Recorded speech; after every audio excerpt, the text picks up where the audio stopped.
Alors je vous disais, on peut prendre en considération cet autre artiste, Peter Stanfli, qui est un artiste d'origine suisse, bien que vivant essentiellement en France. Et voilà le type de peinture qu'il propose. Et j'aimerais d'emblée vous demander de lire en même temps les dimensions du travail mis en œuvre. Donc l'huile sur toile mesure 2,18 m de hauteur sur 1,59 m de large. On n'est pas du tout dans un petit format, au contraire, et est conservée au musée d'art moderne donc, de la ville de Paris. J'imagine que cette image, elle peut interpeller, c'est-à-dire qu'elle est peut-être questionnante parce que vous avez un élément fragmentaire, la base d'une manche, un morceau de la chemise, et puis on voit une main gantée tenant un autre gant. Et vous voyez, sur une surface picturale qui offre énormément d'immédiateté, frontalité, il n'y a pas véritablement de détails quant au contexte dans lequel se trouverait ce morceau de bras. Au contraire, il apparaît sur un fond presque homogène. Il y a une grande simplicité, si vous voulez, c'est un élément qui se rapporte à l'énoncé d'un geste simple, même à la limite extrait d'un univers plutôt domestique, mais un peu comme s'il s'agissait d'une image publicitaire. Maintenant, comme les artistes du pop art ont pu le faire, l'idée est de prendre un détail, de procéder à un agrandissement avec un travail pictural très en aplat. Vous avez une ombre qui se projette un peu au niveau de la manche, sur le bord de la chemise, un peu sur le gant, et on a une forme d'immobilité, presque d'intemporalité, qui est proposée ici par Peter Stanfli. Peter Stanfli se positionne comme souhaitant faire, à travers sa peinture, une sorte de constat assez neutre d'une chose, d'un objet qu'il veut traiter, donnant l'impression d'une distanciation, d'une froideur. Il dit un peu comme si on allait chercher le sens d'un mot dans un dictionnaire, c'est-à-dire simplement, objectivement, avoir la définition du mot, point, mais sans que ce mot ou cette définition ne nous amène à un contexte particulier. Donc, la volonté de traiter d'une façon excessivement épurée et sans justement relais contextuel à travers sa démarche.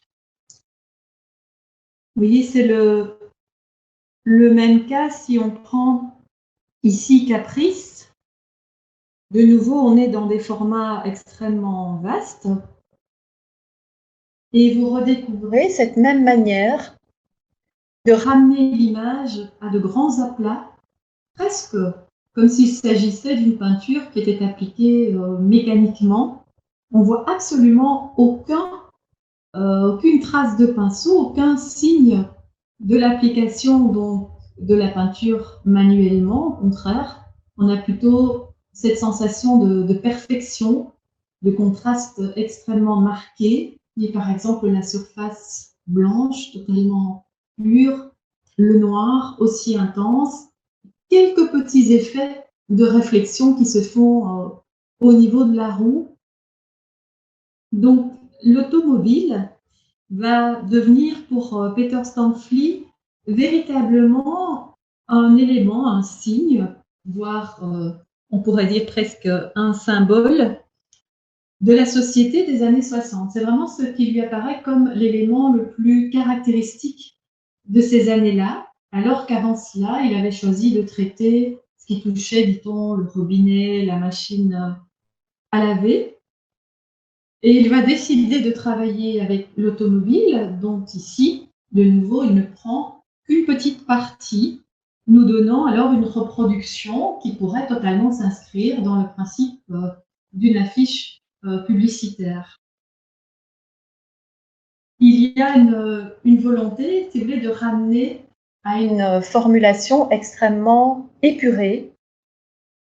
Et à partir de ce sentiment donc, de la voiture et du pneu, il va proposer une sorte de déclinaison, si vous voulez. Il y a plusieurs moments dans son travail qui reprennent, vous voyez, la même teinte. Ici, on a la perception un peu moins frontalement, mais de biais. On sent vraiment le pneu. Peut-être que dans la première version, Caprice, il y a une forme d'extraction comme ça du contexte qui est encore beaucoup plus forte que dans le deuxième exemple que je vous propose.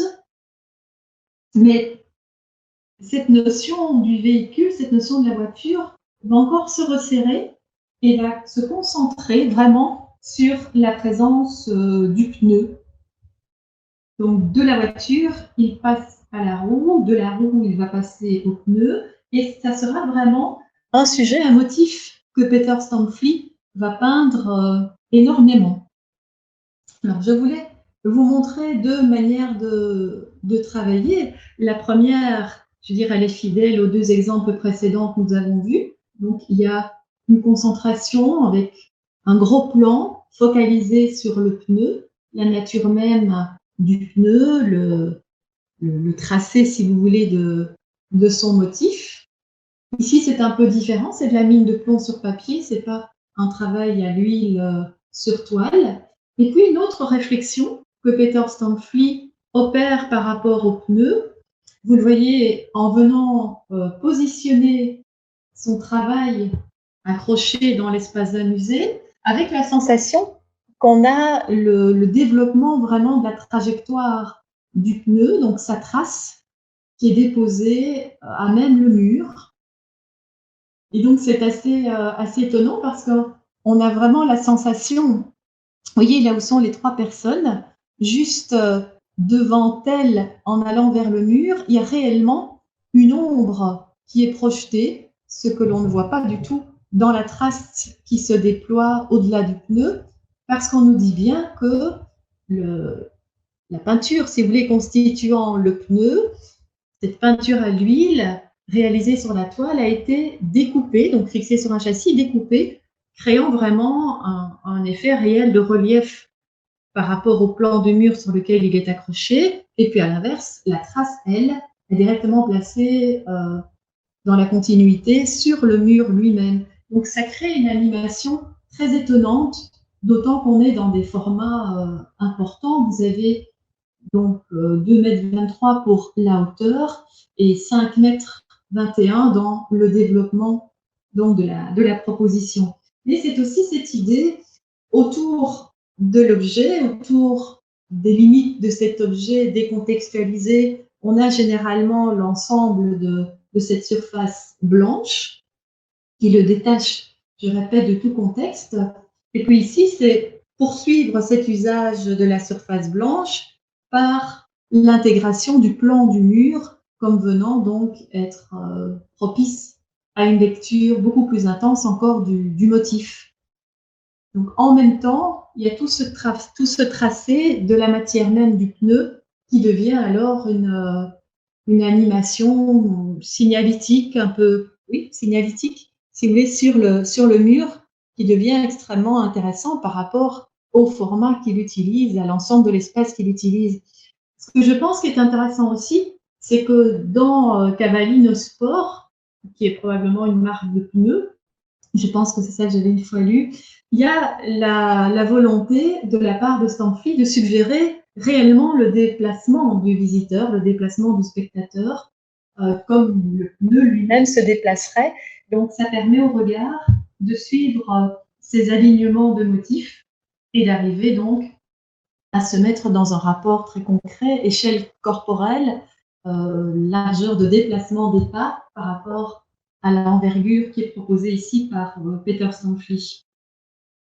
Vous voyez cette manière de venir utiliser le lieu pour mettre en œuvre le travail et interagir avec le visiteur, peut-être étonné de ce qu'un élément le plus concret ou peut-être le plus banal du quotidien puisse livrer une présence aussi forte et qui retient littéralement l'attention par rapport à ce pneu qui serait en temps normal stocké dans un garage ou sur un véhicule et sur lequel on ne s'arrêterait pas. Donc, le fait de l'isoler lui redonne une proposition de lecture tout autre et en fait, pour Stanley, véritablement l'objet le plus évocateur, le plus particulier du développement de cette société des années 60. Ça va par rapport à cette proposition de lecture? Il y en a parmi vous qui souhaitent réagir à ce type de travail?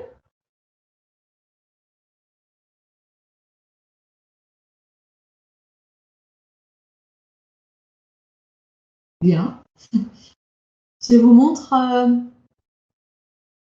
voilà, on a des photos qui présentent justement la relation à l'époque, hein, en 72, avec ce type de proposition. On nous présente bien donc le châssis qui est découpé, qui est placé là sur le mur du musée, si c'était à Bruxelles, au musée des Beaux-Arts, en 74. Donc ce travail de 72 avait été mis en œuvre. Ça vous permet peut-être de vous rendre mieux compte du rapport d'échelle, hein, entre la hauteur moyenne de l'être humain et puis la manière dont Stamfli a transposé le pneu, l'a agrandi, ainsi qui lui donne un caractère d'image par rapport à ce que serait une transcription simplement publicitaire de l'élément. En quoi donc le travail de Stamfli est davantage artistique que simplement une proposition de documents publicitaires. Voilà encore une autre manière pour lui de travailler sur la même idée, toujours par rapport à un type de pneu. Là, donc, le support a changé, c'est-à-dire qu'il travaille à l'huile sur toile, mais c'est placé sur un contreplaqué qui lui donne cette rigidité et qui lui permet de s'installer dans l'espace et donc de créer une dimension assez étonnante de modification du motif par rapport à ce que notre œil verrait tout à fait au bord du contreplaqué, et puis au fur et à mesure, avec ce grand effet de perspective, le motif, je crois, on oublie la dimension du pneu, parce qu'ici on est dans une série d'images qui traitent de ce motif-là, mais on peut l'oublier et en arriver vraiment à avoir un ensemble de petits signes qui peuvent faire écho à même un monde du textile, ou qui changent complètement la sensation que nous pouvons en avoir si on oublie qu'il s'agit d'un pneu idéalement. Donc, possibilité énorme, si vous voulez, de recherche, d'exploration par rapport à cette manifestation d'espace, développement d'espace proposé par le glissement du pneu. Ici, on n'a que la trace qui est mise en évidence à l'intérieur de l'espace muséal.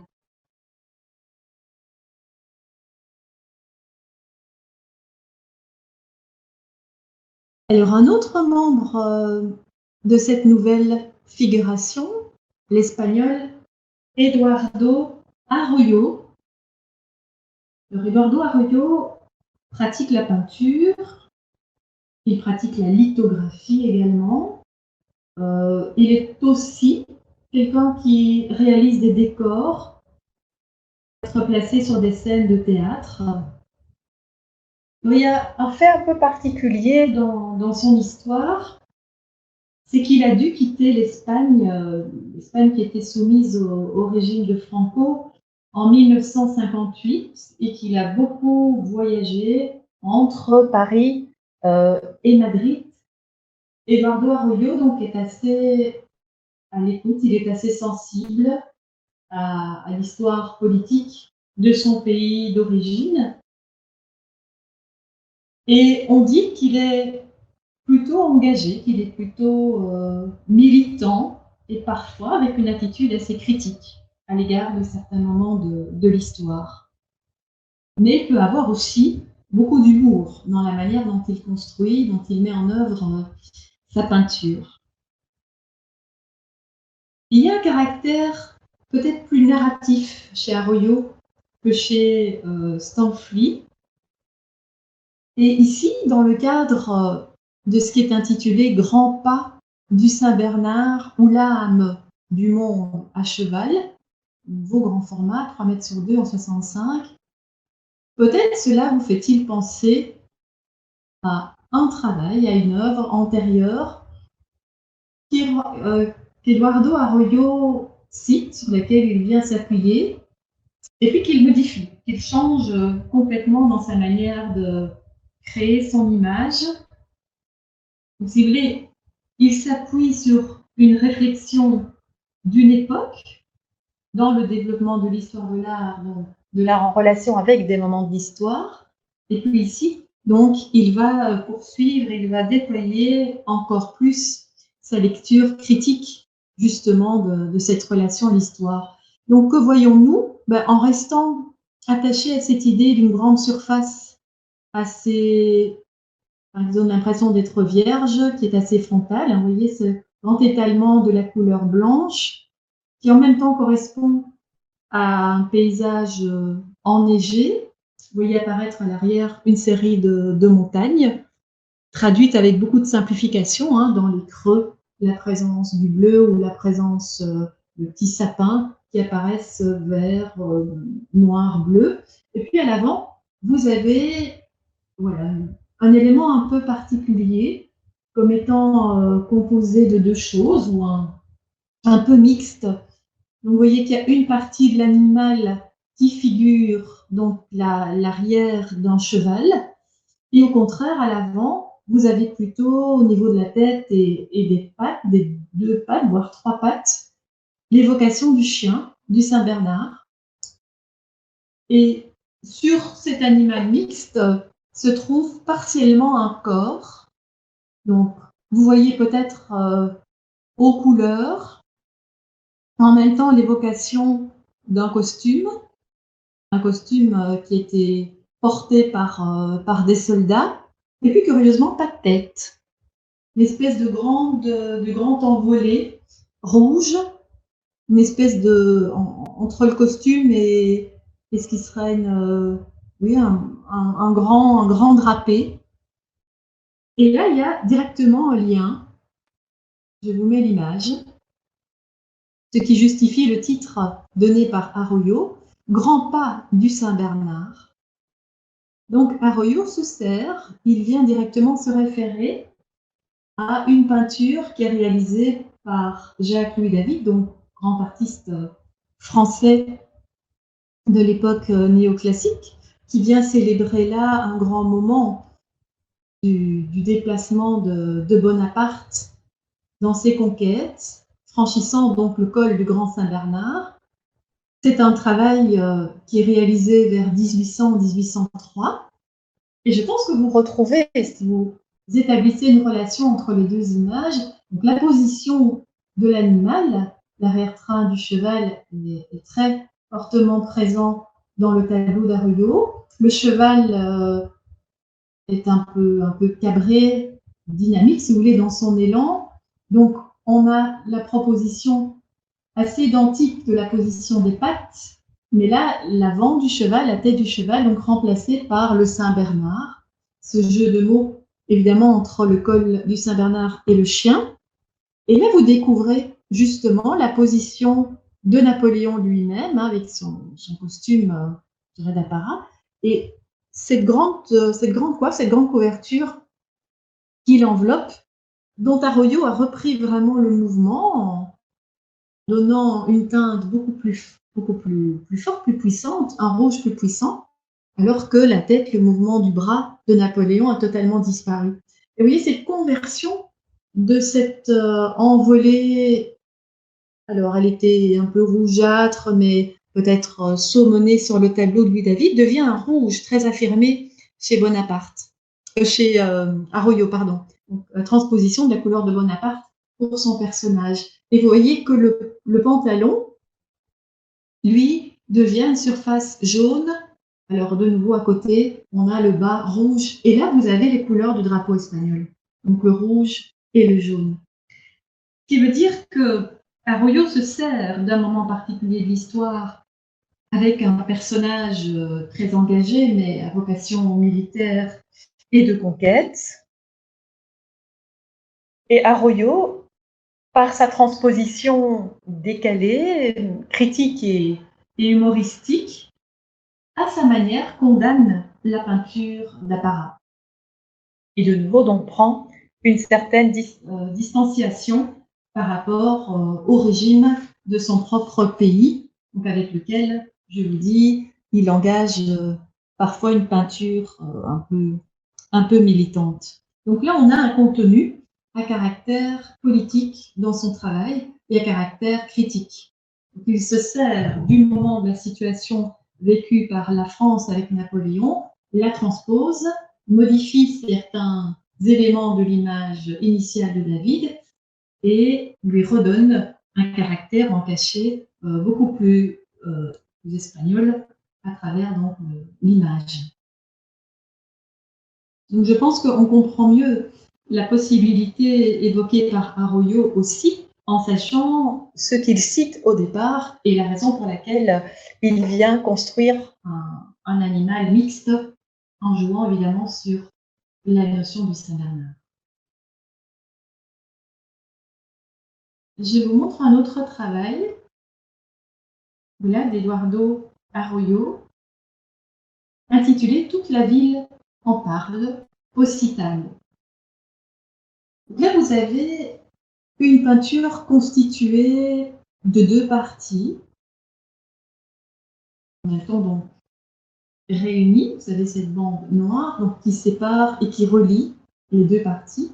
À l'inverse de surface blanche que nous avons vu plus régulièrement traitée par les artistes précédemment, ici on est dans une impression plutôt nocturne, quelque chose qui se passe à l'intérieur d'un lieu pour la partie de droite. On a des petites présences de petits flashs de lumière avec la présence du jaune, soit au niveau des bâtiments que vous voyez en bas à gauche, au niveau d'éclairage que vous voyez sur la partie de droite. Et puis tout ce jeu, soit d'immobilité, soit une espèce de chute qui positionne les corps dans une attitude assez curieuse. Un personnage qui semble s'échapper par la fenêtre entrouverte que vous avez au-dessus. Et à l'inverse, dans la partie de droite, vous voyez, il y a un corps ou deux corps qui semblent descendre dans une trappe. Alors, correspond-il ou pas aux deux demi-visages, enfin fronts que nous voyons dessus avec les chapeaux? Il y a une sorte de grand rideau qui fait la séparation entre le haut des corps et les pantalons qu'on voit en dessous. Quelque chose d'assez incroyable, il y a une espèce de petit Mickey, un petit comics qui se trouve là, derrière une petite grille avec un chat qui regarde par au-dessus. Vous retrouvez des personnages très immobiles sur d'affiches posters qui pourraient faire un peu penser à l'idée des personnages pop, style Marilyn, mais avec une manière graphique de le dire autrement.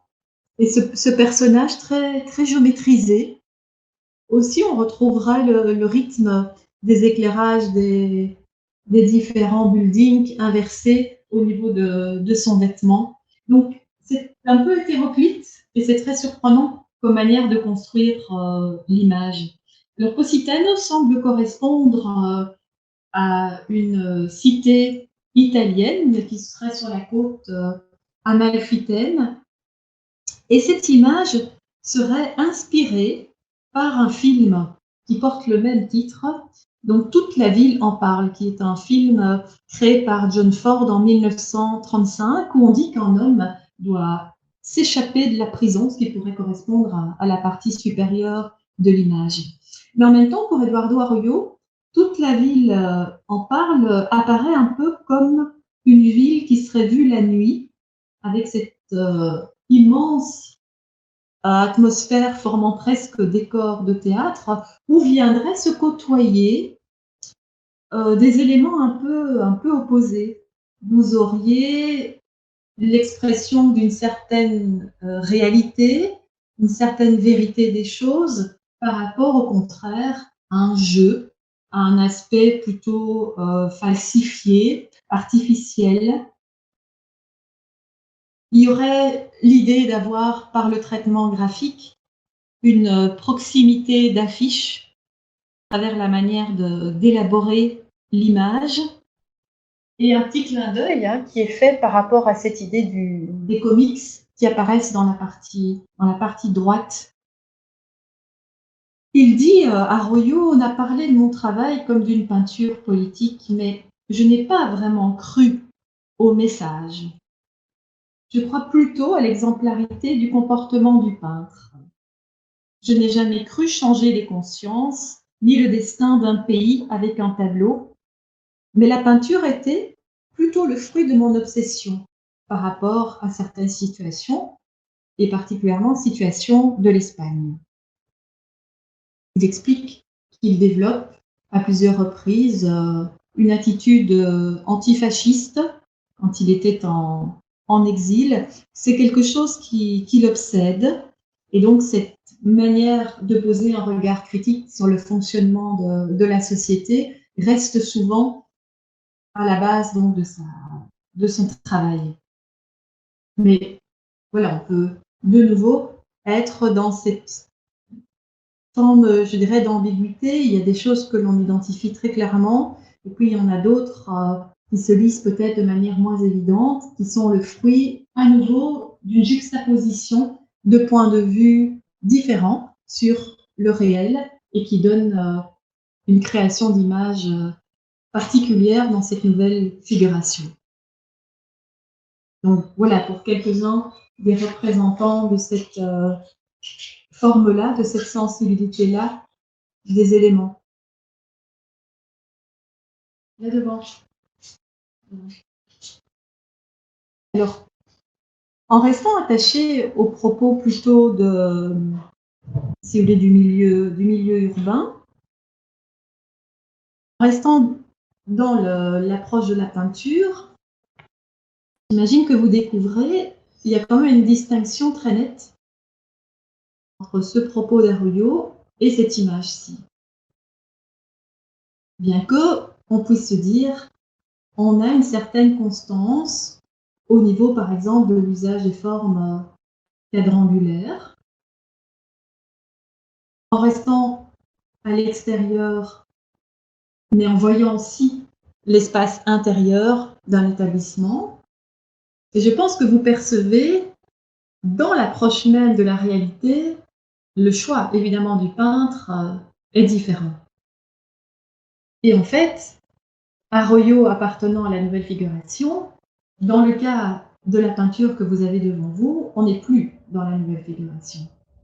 Mais on reste dans une forme de relation assez aiguë au réel, de manière peut-être à proposer une image qui va interroger la relation entre ce qui est figuré et la réalité qui est mentionnée, et la manière dont nous regardons, nous percevons ce qui fait justement l'image.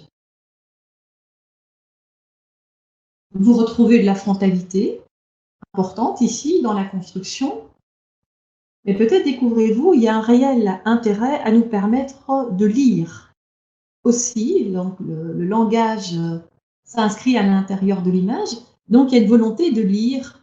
Vous voyez très bien, restaurant, écrit à plusieurs endroits, food shop, je pense, et si on avait la possibilité de se rapprocher, on pourrait même arriver à déceler le contenu des petits menus qui sont proposés donc, dans la vitrine de l'établissement. Maintenant, vous voyez que par rapport à des zones sur l'image, il y a des traitements différents de la lumière. Vous avez des surfaces qui sont très opacifiantes, vous avez des surfaces qui sont très réfléchissantes, avec une capacité de traverser même la zone ici vitrée et de rentrer à l'intérieur de l'édifice. Donc cet intérêt pour l'approche des matériaux sous l'influence de la lumière, et donc de travailler une perception extrêmement détaillée, de donner une lecture, on a l'impression d'avoir une netteté qui est déployée sur l'ensemble de l'image, pourrait nous mettre devant la question, est-on dans la peinture ou est-on dans la photographie? Donc cette possibilité de créer une image qui apparaît presque aussi nette que la photographie nous amène dans ce qu'on appelle l'hyperréalisme. Donc qui est aussi une tendance qui se déploie en même temps que le nouveau réalisme, mais sur le sol qui est américain, qui aura des répercussions en Europe. On est pendant la même période, on est entre 65 et 75. Donc, c'est essentiellement un courant pictural dont je vous propose les premières images. Puis, il y aura aussi des versions sculpturales. L'image interagit avec donc le réel et se voudrait objective comme le serait la photographie. Et elle va se servir, cette peinture va s'appuyer, va se servir des codes de réalisation de la photo. On va tenter d'être dans l'exactitude et l'objectivité de la photographie. Et même va déployer cette netteté sur l'ensemble de la surface. Donc on pourrait dire de façon très simple, cet hyper-réalisme, c'est créer une image qui semble plus vraie que vraie. C'est-à-dire qui montrerait ce que l'œil humain ne pourrait pas voir sur la totalité avec la même netteté. Donc fondamentalement, ça questionne la dimension de la perception. Et voilà pour vous identifier. Donc, l'auteur de cette image est Richard Estes. Le titre est Snack Bar Food Shop de 1967. C'est conservé à la Fondation Ludwig de Cologne. Et sa volonté, donc, est de chercher, quand il se promène, déambule dans certains quartiers, est de chercher le type, par exemple, de façade qui est constitué d'autant de matériaux divergents avec lesquels il peut venir nous interroger sur notre qualité de perception. L'intérêt de l'hyperréalisme, ce n'est pas la maîtrise technique pour aboutir à une image qui semble plus vraie que vraie, c'est de jouer sur des variations dans les composants des matières et l'interaction à la lumière pour nous interroger sur notre qualité de perception.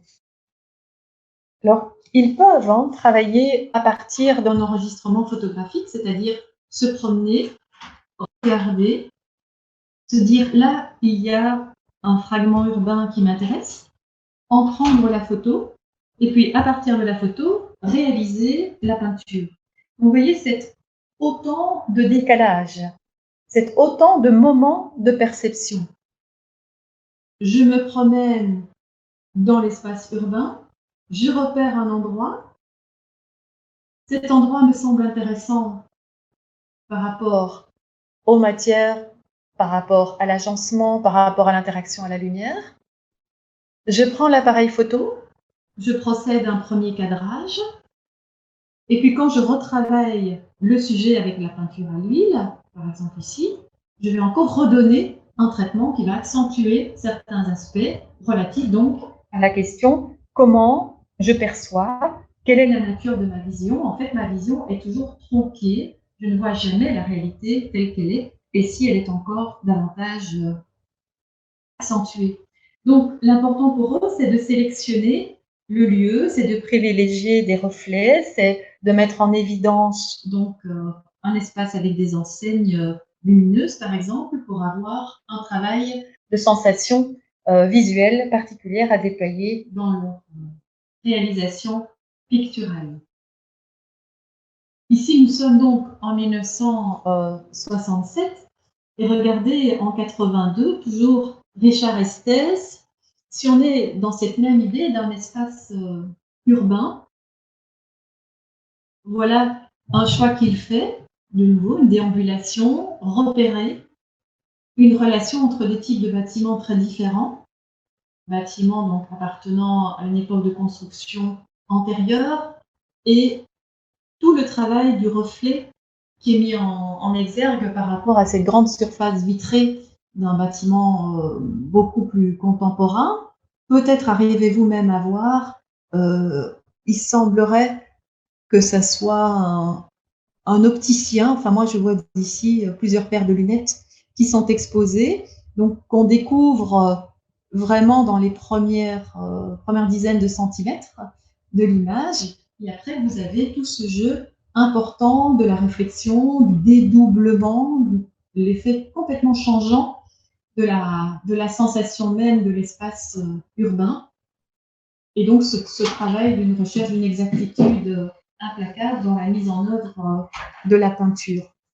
Donc, je répète, la peinture part d'un enregistrement photographique de l'endroit et qui est donc déployé en cherchant aussi à effacer certaines limites, à procurer évidemment la confusion dans ce qui existe, ce qui est réfléchi, donc ce qui joue effet miroir, et la manière dont cette image, ici, par le cadrage, est encore isolée cette partie de l'espace urbain de son contexte de vie, parce que l'ensemble est complètement immobilisé et fonctionne un peu comme une espèce d'image extrêmement documentaire, extrêmement froide, avec ce jeu des réflexions, des transparences, qui nous met en contact avec le développement de l'image, l'importance du regard que l'on pose sur les choses.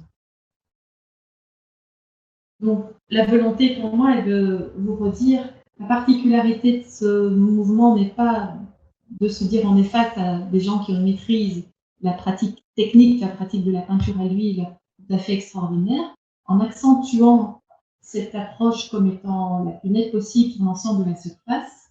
Ça nous interroge sur la manière dont nous regardons, nous percevons l'environnement, nous avons des sensations sur cet environnement, et en quelque sorte, en le livrant dans toute sa complexité, ça le dématérialise aussi, et ça nous livre essentiellement donc ce travail sur le jeu des opacités et des transparences, peut-être le principe même d'une partie du traitement donc de la peinture en déposant des couches de matière à l'huile sur la toile. Donc là, Richard Estès est un des représentants en matière picturale de cette notion de l'hyper-réalisme. Mais, je vous disais, on trouve aussi des manifestations sculpturales. Donc ici, on doit oublier l'idée qu'on pourrait se trouver devant une photographie. Si vous êtes dans le lieu où le travail est présenté, donc vous êtes devant une tridimensionnalité. De quoi est faite cette tridimensionnalité? Si nous décrivons de manière totalement objective, on voit très bien un corps féminin avec l'idée de la nudité qui apparaît, une chaise sur laquelle est assis un homme tenant à la main un masque. Cet homme a lui-même un pantalon avec du plâtre et au niveau de ses chaussures, il sur le sol, faisant un peu office de socle ou d'estrade, du dépôt de plâtre également. Donc en fait, on est dans une relation qui pourrait être une relation assez traditionnelle dans le domaine artistique, l'artiste et son modèle, avec la conception même donc d'un masque. Tout pourrait paraître être joué par des êtres vivants, concrets, mais en même temps ici, il s'agit d'un travail qui est réalisé en sculpture et qui donne la sensation d'une véracité. Donc les matériaux utilisés vont permettre, par exemple avec la résine polyester, avec les couleurs, et puis avec de vrais accessoires, donc un vrai tissu, de vrais vêtements, une vraie chaise, de nous transposer ce qui pourrait être un moment d'atelier. Vous avez donc l'artiste et son modèle. Donc les accessoires sont réels, ne sont pas figurés de manière illusionniste par l'artiste. Et ce travail, donc voici d'autres vues que vous puissiez découvrir. Donc l'évocation du sculpteur artiste en présence de son modèle, avec le moule, vous voyez peut-être mieux, en plâtre devant lui. Et l'intitulé de ce travail, allégorie, donc une image qui parle de quelque chose, donc d'après Courbet. Alors, Gustave Courbet est le grand représentant du réalisme, une tendance qui s'est déployée en France à la fin du XIXe siècle. Et Gustave Courbet a, entre autres, mis en œuvre à travers ses réflexions, dans cette deuxième part du XIXe, justement la question de la place de l'artiste, réflexion sur le sens même de l'art, ce qu'il peut véhiculer, et il a mis en œuvre des tableaux avec un regard critique sur son temps. Et voilà une œuvre qui s'appelle L'atelier du peintre. Le grand format, 3,59 m sur 5,98 m. Courbet lui-même est au centre, face à une toile. Il semble qu'apparaissent les l'ébauche d'un paysage. Il a la palette à la main. Donc c'est le thème du peintre qui peint, du peintre à la palette. Le thème de la peinture de chevalet dans l'atelier, avec, vous voyez, dans son dos, un modèle nu, tenant une sorte de grand tissu qui repose sur le sol. Face à eux se trouvent un petit garçon et un chien. Et à gauche et à droite, une série de personnages qui sont l'évocation de deux aspects de la société.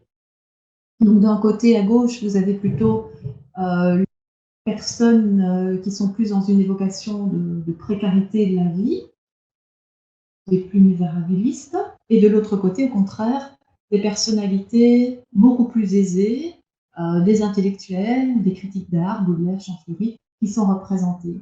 Donc, De Andrea, il va reprendre ce moment central de ce grand tableau de Courbet. Donc, le peintre et son modèle, lui ici est sculpteur, donc le sculpteur et son modèle. Donc ça veut dire que De Andrea, artiste de l'hyper-réalisme, il vient directement citer, nommer un moment qui a fait évoluer la peinture, qui est la tendance réaliste par l'engagement de Courbet. Courbet n'a pas pu exposer ses œuvres au salon, c'était refusé. Il avait créé un pavillon, donc un lieu où il a permis au public de rencontrer ce qu'était cette nouvelle orientation de la peinture, donc le réalisme, à travers lequel il a montré des moments, des manifestations de la vie de tous les jours, par exemple l'enterrement dans son village à Ornans, origine du monde, qui a choqué. Donc, il a laissé de côté les grands sujets de l'histoire, les grandes personnalités marquantes du temps, pour se concentrer justement sur des manifestations extrêmement familières, mais traitées à l'échelle ou dans les formats de la peinture d'histoire. Et ça a été très mal considéré à son époque. Et autant de temps, donc je dirais 120, 130 ans après, John De Andrea vient rechercher le lien à Courbet, le transposant dans la sculpture, et venant donc par une qualité technique, qualité de matériaux à disposition dans les années 80, réaliser cette même hyper-réalité, donc donnant l'illusion parfaite d'un sujet qui est celui qui appartient à l'histoire de l'art en même temps très très ancienne, qui est la relation donc, de l'artiste et de son modèle. Donc je crois que là on comprend tout à fait la relation entre les deux personnes. Donc il est fort probable, je n'ai pas cherché d'image, mais que le sculpteur a probablement les traits qui sont ceux de Andrea lui-même. On peut imaginer que c'est son autoportrait, comme on a l'autoportrait de Courbet dans le tableau. Voilà.